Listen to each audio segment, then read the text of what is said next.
I'm Leanne Tran, psychologist who's worked with families whose kids don't fit the mould for almost 20 years. I've worked with children for decades, but I know parents are the real change makers when it comes to their kids. Having 3 kids of my own means I know it's not easy. Parent Like a Psychologist is all about simplifying how you support your kids with psychology information filtered through years of experience to take you from overwhelmed to confident. Come on in. You're talking about how community can look really, and support looks really different for everybody. It can come from all different types of people, different methods of connecting, but really what it's about is trying to find that similarity and the safety that other people can give us. We don't need to understand all of somebody else's experience. Yes. Um, for me particularly, I don't have a child who's autistic, but I can still I understand things enough to be able to hold space for somebody who does. Mhm. And I guess hold space is probably a term that some people aren't familiar with, but it's really, like you said, offering that you're there. You have Mhm. space for somebody to ask you for things and to tell you things or just send you a meme or a thumbs up from the floor if that's what it is. Um, Exactly. It is anything the person, they're just saying, it's okay. Send me any way you want to communicate your human experience right now. Whatever form or shape you feel it necessary, I will not judge. There will be no shame. I used to have a friend who would say, just call me to scream. It was the allyship act they would give me. They were Italian. They're like, when you experience racism, call me and scream. I would just listen. mhm, Just I mhm, know that you need a space where you can scream, where you can be mm. angry, and you're not police. Call me and be angry and scream. She won't say anything. She'll just listen, and I will go and go and go. And then when I've gone out to finish, I go, I'm gonna go lie down now. She goes, Yeah, okay, have a good night, baby. See you tomorrow. Okay. yeah. That It's the safety, right? Safety to express yourself. empty. Mm, Safety. Please listen to your bodies. Does this person, this environment where I am, do I feel safe? Does my little version, I am a person who's very connected to the little child, is little Khadija safe? And for me, little mm. Khadija is a full-fledged person, as somebody who experiences multiplicity, and I hold no shame in that. One of those other things we should pull a lot of stigma away, multiplicity and plurality. Little Khadija, is she safe? Does Mm. she safe with this person or this environment to scream? How many of us feel like we can tell somebody, I am angry, and they can hold space for the fullness of that anger without thinking they need to absorb it or think it's directed at them or go, oh, you don't really need to be that angry. No, actually, I do because Mm. life sucks Yeah. sometimes.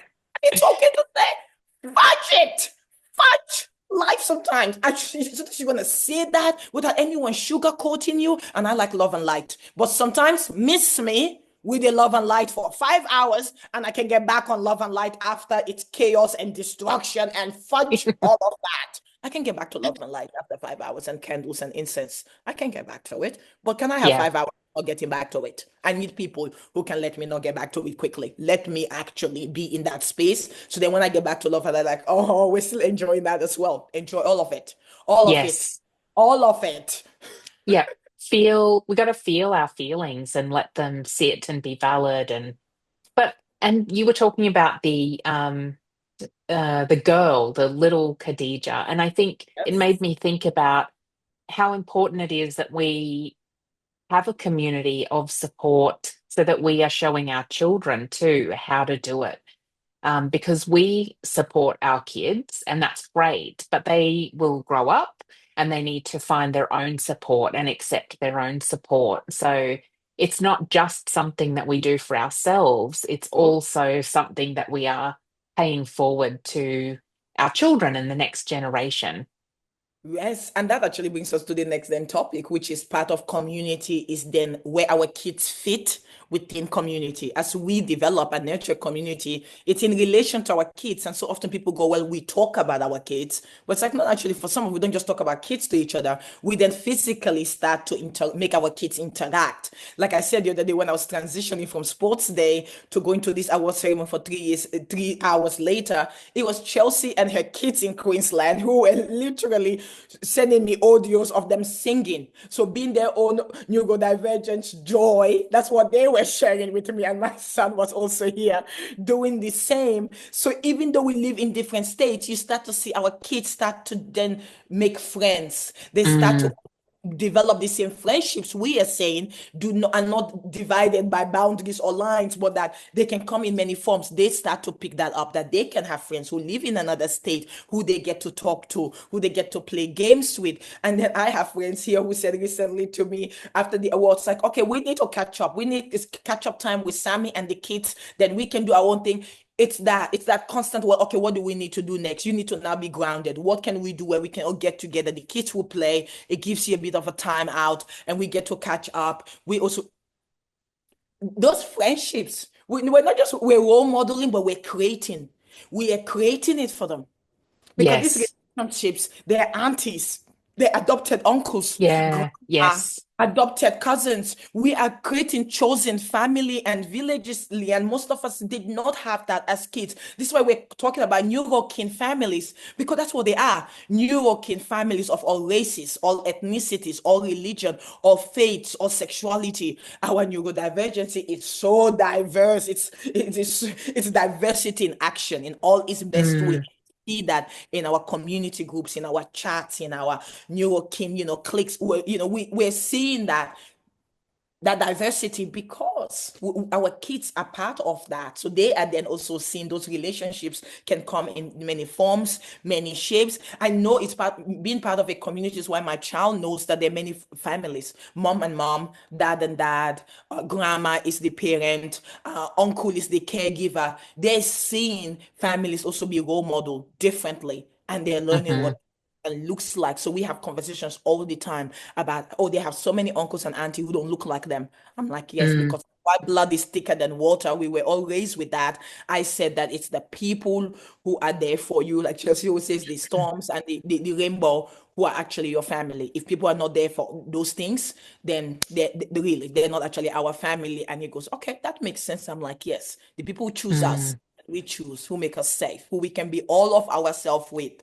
That those people are our family. And so we are redefining what family means, what community means. And for those of us whose identities sit at the intersections, I think it can be a bit more uncomfortable. It can be a little bit more, oh, you're like, oh, well, what people are gonna say. Like I have my moments when people do make me feel like, oh, have you sold out? Or are you my black is questioned? I know, oh, you're a white woman. Some people will call me in my black community. I'm like, what does that even mean?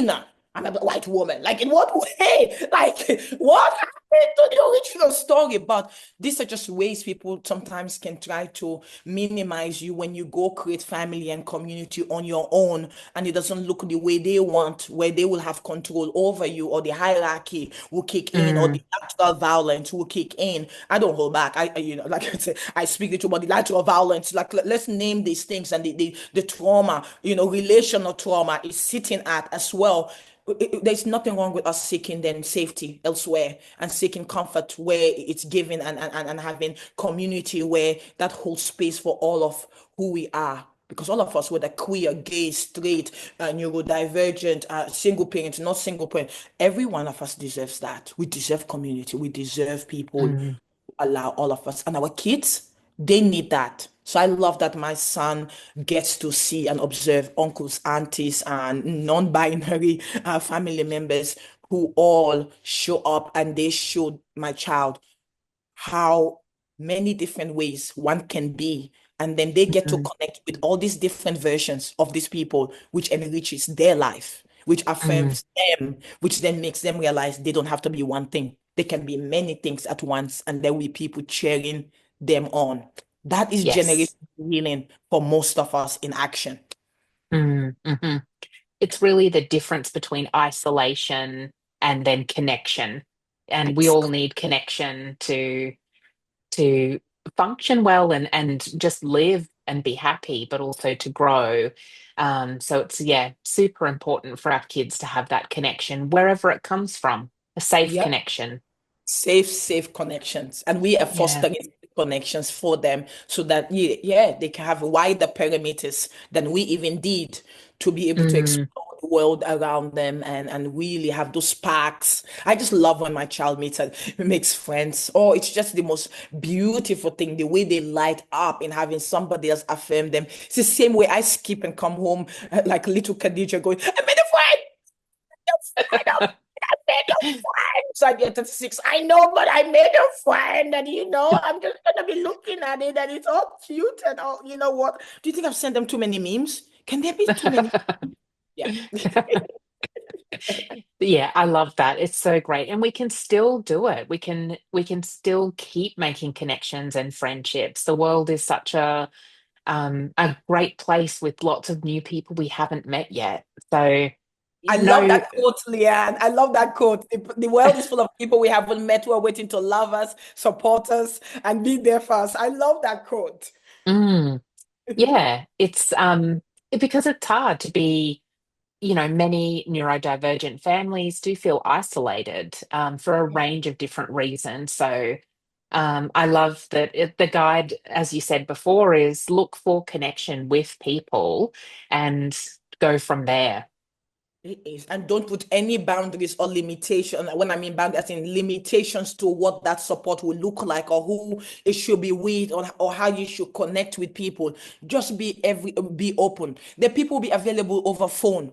Enjoy that Yes. for what it is. Don't try to also make anyone be everything. That is not the role of community in that individuals the goal is that our needs are met by multiple ways. And that is Yes.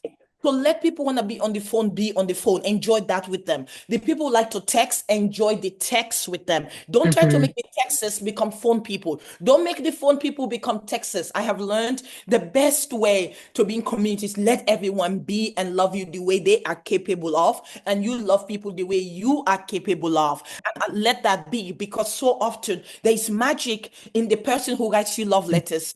There is magic in the person who just sends you memes. There is magic in the person who doesn't might not want to hear the sad stuff because they can't really sit with emotions, but they will send you Uber Eats voucher. Let it go. Hmm. Just get the Hmm. voucher and carry on. There is magic in the person who wants to make the phone calls to cancel. They like admin. Let it be. Don't go make the admin person come and be the Uber Eats person. Don't do it. You are the same. Share from your abundance of what you can give that gives you joy. Then it's more sustainable. You're not likely to get angry and run away because you feel like you are overpouring or people are taking advantage of you. Only give from your abundance. So when your cup is full, after you've met all of your needs and all of that, the extra you have, that's where you give Mm. from. Then that way you never run out in your cup. And for those of us who are carers and parents, it's even more important because we have other people dependent on us. So if we don't That's manage right. over here, it flows on then to our kids, and that is not fair. It's not fair to them, it's not fair to us. So make sure we have taken care of us, our abundance. It's okay. Then we go, okay, we have extra. Give from your extra with joy. Then that means it's just Mm. sustainable. Then you're just happy to give it. You're the same. Only give the part that gives you joy. When you try to go into another lane that may not work for you, then you might find, oh, okay, I'm becoming resentful because I don't actually enjoy this and this is not what I want to give. You don't have to give in the things that don't give you joy. That's not how it works. Mm. In the things that give joy, then it's more meaningful for you and the other person. I have a friend recently, we were just talking as I was giving them gratitude. I've known them probably what for 10 years. And they're also autistic like me and you're divergent, late diagnosed. And we talked about the simple act that they would turn our chats into memes for me. So because I'm culturally different from them, they delight in my accent. And I like that people delight in my accent rather Mm. than it. My whole lot of people did mock. Now I have people who predominantly neurodivergent who actually love my accent. Funny enough. So apparently their ears like the sound of it. I'm like, okay, never mind, knock yourselves out. But they love our chats and in their way of affirming me in these chats, in those cultural differences, or even just I'm dramatic, I'm extra and pettiness. They let me just be me. They turn them into memes for me. And then that becomes another memory of things I then get to enjoy about myself. And the other day I got to share one of those memes with a new friend because there was so much joy in it. I had to then pull the meme out and and go, oh my God, my friend did this for me. And I thought, I like that I have a friend that just creates memes for me. That it seems wild in the world. You're like, I'm like, that is useful to me. And I had to explain to them when they said they were feeling really bad the other day, like they had no value because Mm, because they didn't have family and kids, they thought that they didn't have value in the world and they were feeling mm, lonely. And then all of a sudden I sent this message saying to them, oh my God, I just love and adore in all these years. I hope you know continuously that how much it makes a difference in my life that you create mm, this for me, how much of an ally you are when you translate my words in an accessible form for me to share, how much you may not realize that I constantly do struggle with capturing my thoughts into words form because of English not being my first language, but also, I guess, having so many thoughts and identities in that brain of mine, it can be so hard to focus on whose thoughts or perspective am I trying to share. And I get very exhausted. And the fact that you just captured those moments in our chat and then you're able to create something for me, I'm like, it has made my words accessible to the world and the community. She's like, I never thought of that. I just mm, here just doing nothing really. I said, your nothing was everything to me. It allowed my work to be accessible in ways I couldn't even have imagined it could be without those slides. She basically was almost supporting all of my social content, not consciously, but just through capturing of our work and our friendship and our just delighting in me. She gave me a gift. I don't look down and frown upon such a gift. Is so useful when I have no spoons, but I want to capture a thought. I want to just say maybe even three, four lines after a day. Epilepsy is not gonna kick my ass in this house. Just because I want to have one more sem, like epilepsy tried to kick my ass, but I survived. And then put the survive song behind it. Somebody needs to do that. We need a friend who is unhinged enough to go, send it to me. I'm gonna create that for you. Can you please go lie down so you don't fall down? And I'll just create the meme. Please lie down and drink water. Yeah, yeah, yeah, everyone has something to offer. Appreciate the diversity of that is you also have something to offer. Appreciate and stand in the truth of what gives you joy to share, but just don't box yourself in. Have no shame in receiving. Most of us have had to be hyper independent our whole life. There is no shame in receiving. It's okay to mm, receive. It's okay to feel safe in receiving. I say this as somebody who has affirmations every day. It is safe to receive because I have not mm, always felt safe to receive, mm, not always felt safe that people will not use giving or their kindness as a weapon later. So I've had to heal that wound of going, I will now receive from safe people who I can see have good intention towards me, who have proven through their words and action that they're safe. And those mm. people, it's okay for me to safely receive from them, knowing I too, when I have the capacity, will pay it forward because, and it doesn't have to be to that person, another person, but I will also pay it forward at a certain point in time when I too have the capacity. That's the philosophy I tend to utilize. And I think, Yeah. yeah. That's wonderful. I love that. And I again need to start that affirmation. I think if you could, maybe your friend could record that in your I voice for can me it to on play this slide. morning. Yeah. Yes. At this point, I need to go back to my friend and go, well, look, we got new customers. People Yeah. need you to Have we chug it got out work for in you? these schemes. We got work for you. I need more volunteers for this Yeah, task. that's right. But that's the beauty that we all have somebody in our lives who sends us memes. I know we all Mm, do. We have those people who the memes just come at the right time and you're like, oh my God, I needed that. You also have the people send you memes of the conditions we all suffer from. And we use that mm, to heal to heal and laugh from the fact that it yes. sometimes fucking fibro will kick my ass and then I'll get a fibro meme and I'll laugh and go, yes, yes, fibro, fuck fibro. Yeah.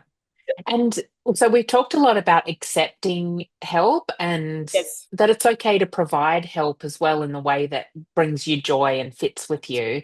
Do you have any advice for maybe how neurotypical families or people could be better allies to neurodivergent kids and families? It looks like you're getting physically prepared for this. So Sorry. I'm so autistic. My whole body talks, even when I'm not that's trying to talk.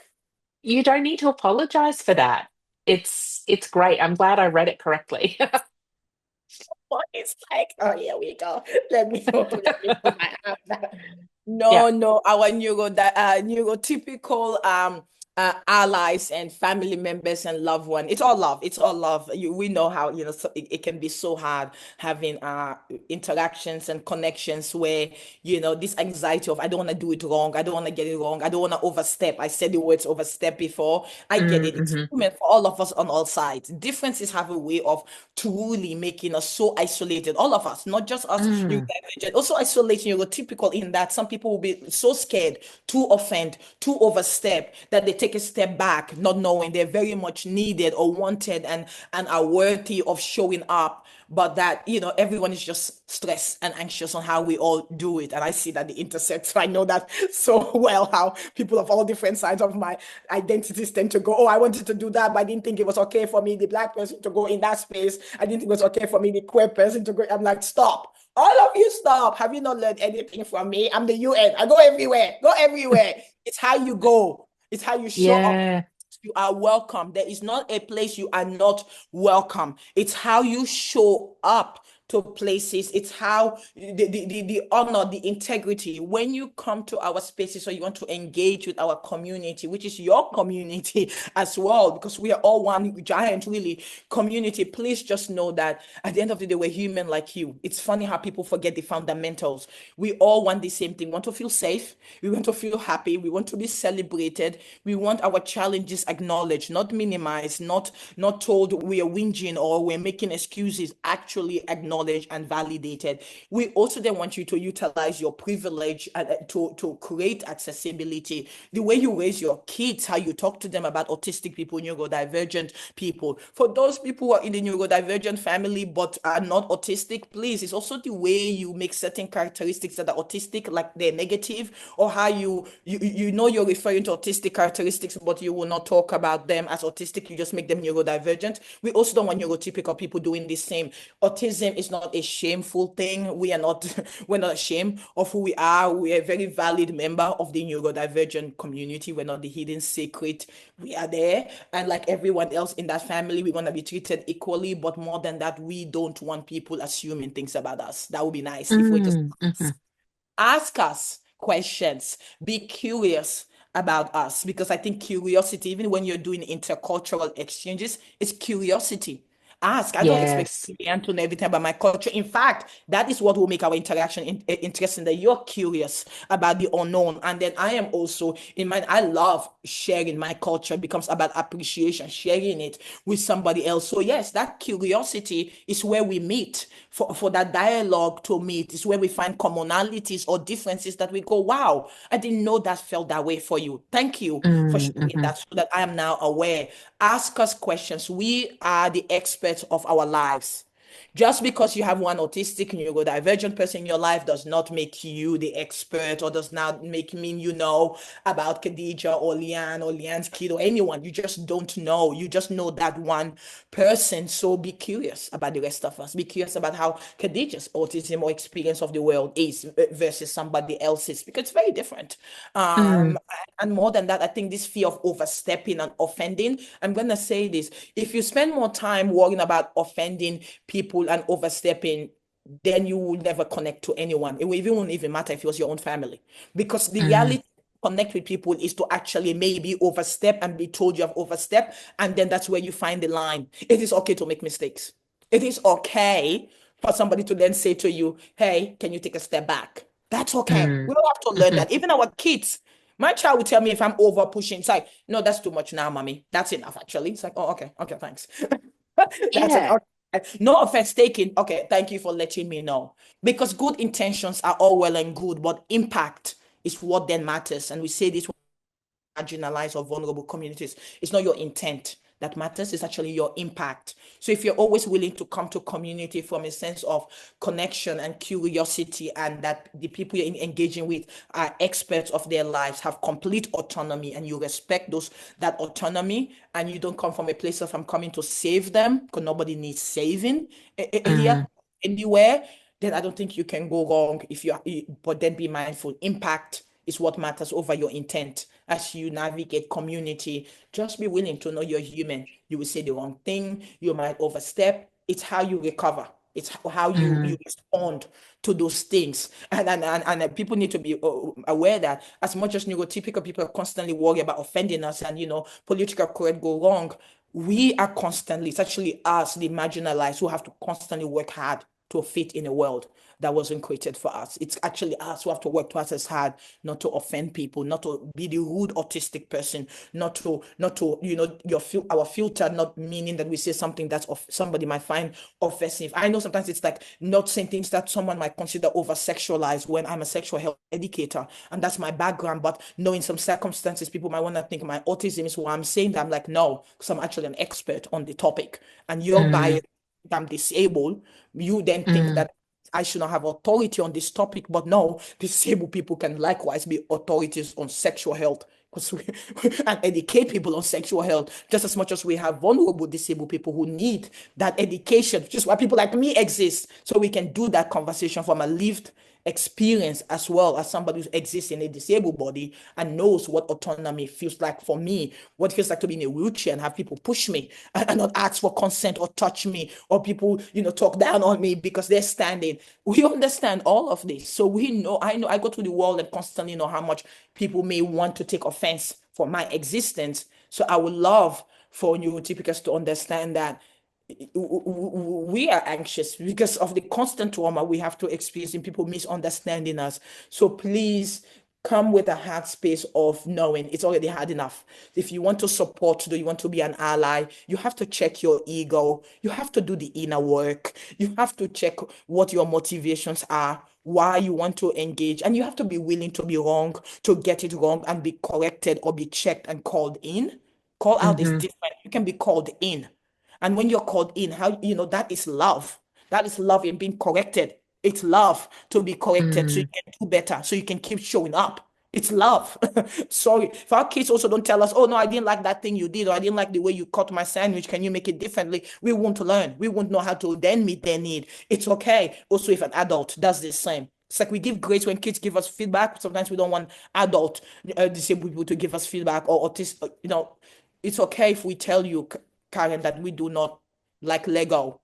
It doesn't mm. mean we're autistic person. No, I'm a 36-year-old person. Lego hurts me. I'm constantly screaming for my life in my house. I have another hobby. I'll be happy to share it with you. But if you're stuck that I need to like Lego, we're not gonna go anywhere. Because you know what I mean? We're not gonna go anywhere. So allow Yeah, us to have our unique experiences and know that we don't need saving. We just need community and connect and a sense of connections that are safe. And that safety is hinging on you managing the yourself. motives that we bring. Yes, I was Yeah. trying to say it nicely. Yeah. Manage No. yourself, people. Manage yourself. Sometimes, I mean, clear is kind. Brene Brown says that, right? But yeah, so coming, I mean, you're talking about lots of things that like respect, coming with respect and curiosity about what someone's experience is that we don't know about, and then trying to find the right fit between what a person needs and what help we can offer. And if that's your goal is to help, then you do need to be responsive to that feedback. And I don't know, that's how I imagine it. But I that's really good do. advice, I think. I Yeah. And at the end of the day, that's, sometimes I get a sense in a podcast when we do it, we kind of come back to the circle at the end. But I think that it feels like that now because it's really that's what it's about is trying to break down any barriers between all of us Yeah. humans to be able to find the common ground in terms of understanding each other, but also how we can support each other and be there for each other as Mhm. community. Oh, yes. And I want to say this. We have never needed community now more than ever. We actually, Mm, our governments are not stepping in. It's actually mm, every people, it's mothers in the suburbs, it's dads, it's sports clubs, it's religious groups. It's us, we the people, we are the ones coming to save each other. Nobody's coming. mm, And it then becomes then important we know how to create safe spaces. And I know people are going to get sick of us using the word safe, but we use it because we exist in a world with so much trauma. So where we have to be trauma informed because we're meeting people where they're at, people who have been marginalized, ostracized, vilified their whole lives. We see Neurodivergency Week, it's been celebrated, Neurodiversity Week this week. The amount of bullying online, the amount of punching down, the amount of who has it worse, who has it less, who this and who that. This is what we're constantly being pitted against each other. And the infighting then means that because we all don't have enough support, so then we start fighting each other because we're just all screaming, I want support, I want support. We are the support. Do not take for granted the connections you're making with the school friends, your kid, the school the, drop-offs and pick up, your religious group spaces, if they're safe for you, your sports spaces, if they're safe for your neighborhood, your neighbors. If you can, if it's safe, make those connections. Talk to people online. Don't be scared of admitting, I want community. Mm, It's okay. I know for mm, some, that's the hardest thing to say. I want community when I want it. And that is also important. Sometimes you don't want community, and that is okay. Nobody should be forced. Community should not be forced on anyone. Because there's times when one does need to be alone, where one may want to go mm. into hermit mode to pour into themselves. And guess what? I don't want to feel like I'm letting people down when I'm doing that. I want people to respect and honor that. And when you're in the right community, they will be okay with that. They will be okay with you taking that time, and you will see other people doing exactly that, sending messages that said, I currently don't have the spoons to do so and so, but I can do so and so, or I just need time out. I will be back online again at some point with you guys. I'll let you know. Please look after yourselves. Just know that we're all doing the best we can. Only you can determine what your needs are and how you want those accommodated. Don't let anyone box you in. Don't let the way things look for other people make you feel like there's somehow something is wrong with you if your life doesn't look that way. It was only when Mhm, I started seeing community through the lens of how Khadija actually truly desires community, and then I showed up in community the way I want others to show for me, that I received that as well. Because sometimes, mm, often, when we're not showing up in the way we want others to show up for us, then we're also not role modeling that behavior. And it's okay to mm, say to others, I want to receive support. I am welcoming support. If people sometimes also don't hear that, they might feel like they're overstepping, or they don't want to infantilize some of us. They might not want to feel like they want to treat you like you're a child. So that people are yes. constantly balance. It's a balancing act. And I think curiosity of just asking and saying, hey, I would like to be there for you. Do you have a way of telling me what that would look like? And if you can't, will you give me the liberty maybe to assess how I can on my own? I have asked that Mm, sometimes. Will you give me the liberty to then determine, if you can't, what how I think I can help, and you can reject or accept. But I would like to mm, try that if you don't have spoons to tell me. Yeah. mm. We just give grace to people. Yeah. Yeah, yes. Curiosity, communication, and grace. And I think, yeah, right? You're like, mic drop, that's it. That's Um, all we need, and life will be okay. Grace covers everything. When you give grace, I just think, oh, it makes our lives easy. We're all imperfectly perfect, Leanne. And, without enough sleep, you sleep in the wrong side of the bed, the microphone or the microwave is making too much noise, the rain sounds funny, and all hell break loose. We need to have grace. that's Grace. right. That's right. I can't think of a better point to end on. I think it's yeah, it's essential for community, and I just appreciate so much you taking the time and spoons and the energy to talk with me and my community of listeners today, because you've just got so much wisdom to share, and I'm so glad that you offered that up to me and to all of us today. Thank you so much, everyone, for listening. And we acknowledge the lands from which everyone will listen across Australia. And for our visually impaired counterpart as well. Thank you for joining us. And I know there'll be closed captions so that you could read my words as well. And I do have an accent, so please have grace if some words are not as clear as you may need it, so you could understand me. But then we're all giving each other grace. This is just a That's welcome right. grace. That's right. If we do that, I think things will get better. Yes, yeah, will. Thank you, Liam, so much for giving me this space and platform and your allyship in expanding my voice to a new audience who will get to know me. And I look forward to hearing their response to this Yes, conversation as it hits them wherever they are.